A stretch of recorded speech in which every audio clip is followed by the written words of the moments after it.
Hi everyone. Today we're reviewing Marcus Aurelius, a biography by Anthony Birley. So Marcus Aurelius is a fascinating character who's absolutely worthy of a biography. He ruled for 19 years from the year 161 AD to 180, and he was the last of the five good emperors that generated great prosperity for Rome. He displayed a level of mercy exceeding that of his predecessors. Despite all the adversity he faced, there was plague, there was barbarian invasion, there was personal illness, and the death of 9 of his children before his own death. His book of personal writings, probably never intended for public use, is considered a great source of ancient wisdom today, the Meditations.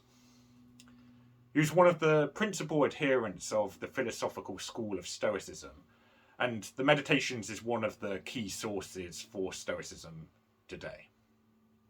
So this book, this biography of Marcus Aurelius, was originally published in 1966, and the edition I'm reviewing was published in 1987.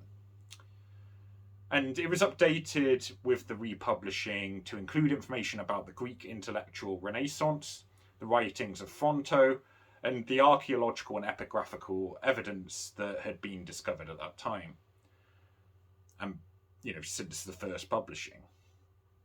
So this book's very much a detailed historical biography.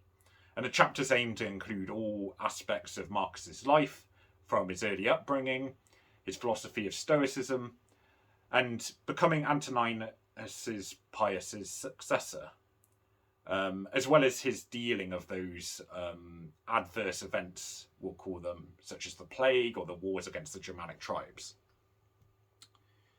So Fronto, Marcus's tutor, and the letters between them is a key primary source for the early years, and it's heavily relied upon. The letters were rediscovered in the 19th century, and often their correspondence between each other within this biography is quoted in full, which, although it does serve to illustrate a point sometimes, didn't always seem necessary, and I think it added a lot of bloat. Obviously, it's important to treat the letters adequately as one of the key primary sources, but it did feel a bit tedious to me a lot of the time. So we see in Marcus's early years his passion for philosophy, education, and his strong sense of moral character when he was growing up. And I think for the most part these years are covered reasonably well, but there was one gripe I had with the family section where perhaps Birley was kind of emulating how meticulous Marcus was in terms of judicial and administrative responsibilities. Burley verges on kind of arduous in the way in which he lists all the family names, and there's long lists of names just being included, and a lot of them don't even pop up again in the book. So this might be useful to other historians, but for a general biography, I'm not sure why he did this. It doesn't have much use in understanding Marcus if those names don't come up again. It kind of just seems like detail for detail's sake, especially when there's just a list of about. I just remember there was one instance where I think it was like 7 or 8 names in a list, and there was no need for that.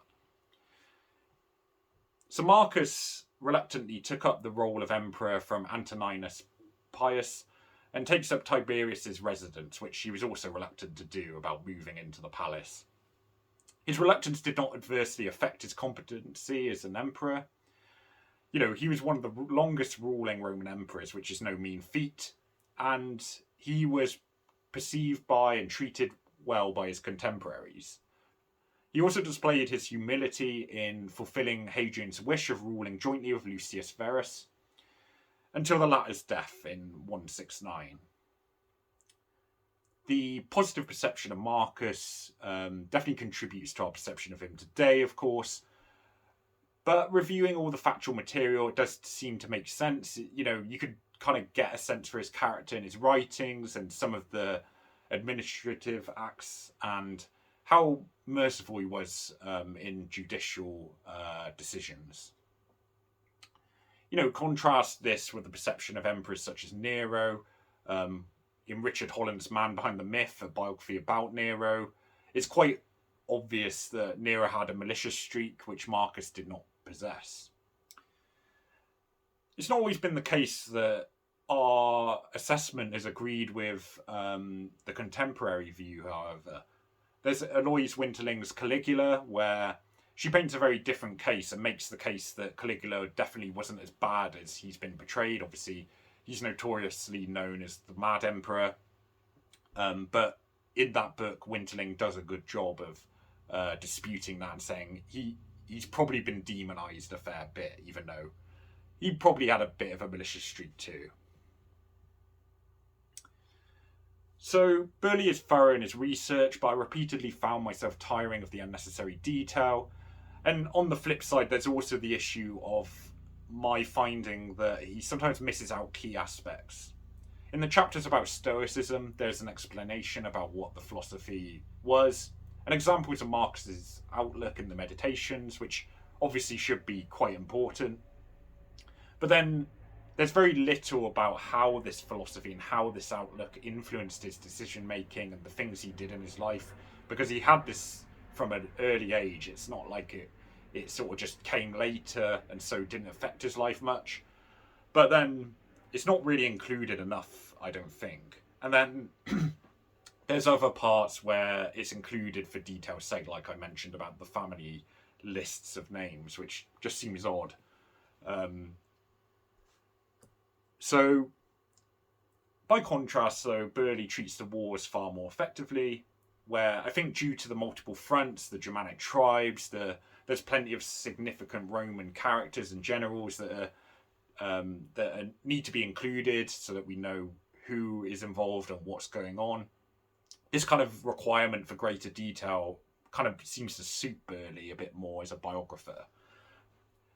He also discusses how Christianity was treated during Marcus's reign, and I think that was done quite well. Christianity was still a crime, but it was unique compared to other crimes with similar levels of punishment, because if someone was Christian, they could renounce their faith and get a pardon and not get executed. And obviously, although in our day that obviously seems barbaric, you could be executed for your religion, I think it's kind of interesting that there was a bit of mercy there for the standards of the time. You know, Marcus was a bit more merciful than the other emperors, as we discussed. No other crime at the time had that proviso. So we get a good sense for Marcus's leniency and fairness, and he still punished criminals, but it was worlds apart from the brutality and deviancy that we saw, you know, arguably with Caligula and with Nero or Tiberius. Yet, despite these glimmers, I found the book a really difficult read. Despite being very interested and passionate about Marcus Aurelius, the Roman emperors, and the time and Stoicism, I had to put the book down for a week because it was just a bit of a slog to get through. And I think when you contrast this with biographers such as Adrian Goldsworthy, where, you know, he manages to cram an incredible amount of detail into his biographies about Caesar or Augustus, you can kind of see that this book is just not the same level. You know, it's sometimes the detail just isn't captured that well. It misses out some things which I think are quite important. It doesn't spend the appropriate amount of times to certain topics, whereas Goldsworthy seems to be quite masterful at focusing on important things, you know, dealing with things adequately. His level of analysis is just much more advanced, right? So the book was written a while ago, so we do have that factor where we have to consider maybe the sources have changed a bit more, we know a bit more, but just from my knowledge of Marcus Aurelius, I know that the sources haven't really changed all that much, really. So although there is a bit of a caveat there, I don't think it's a particularly strong one. So in terms of final score, this one only gets a 3 out of 10. I think that even allowing for any changes in primary sources and the fact that there's been a lot more sort of tertiary discussion and debate that's happened, it just needed more thorough analysis, and it could be a bit of a slog to read.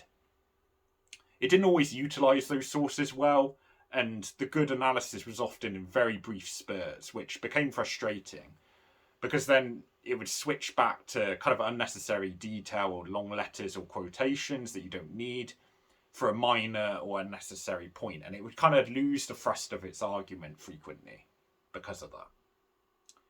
Some areas of the book were tough to get through due to this. So hopefully, we will see some better biographies of Marcus Aurelius. I've already got one in the works that we will review.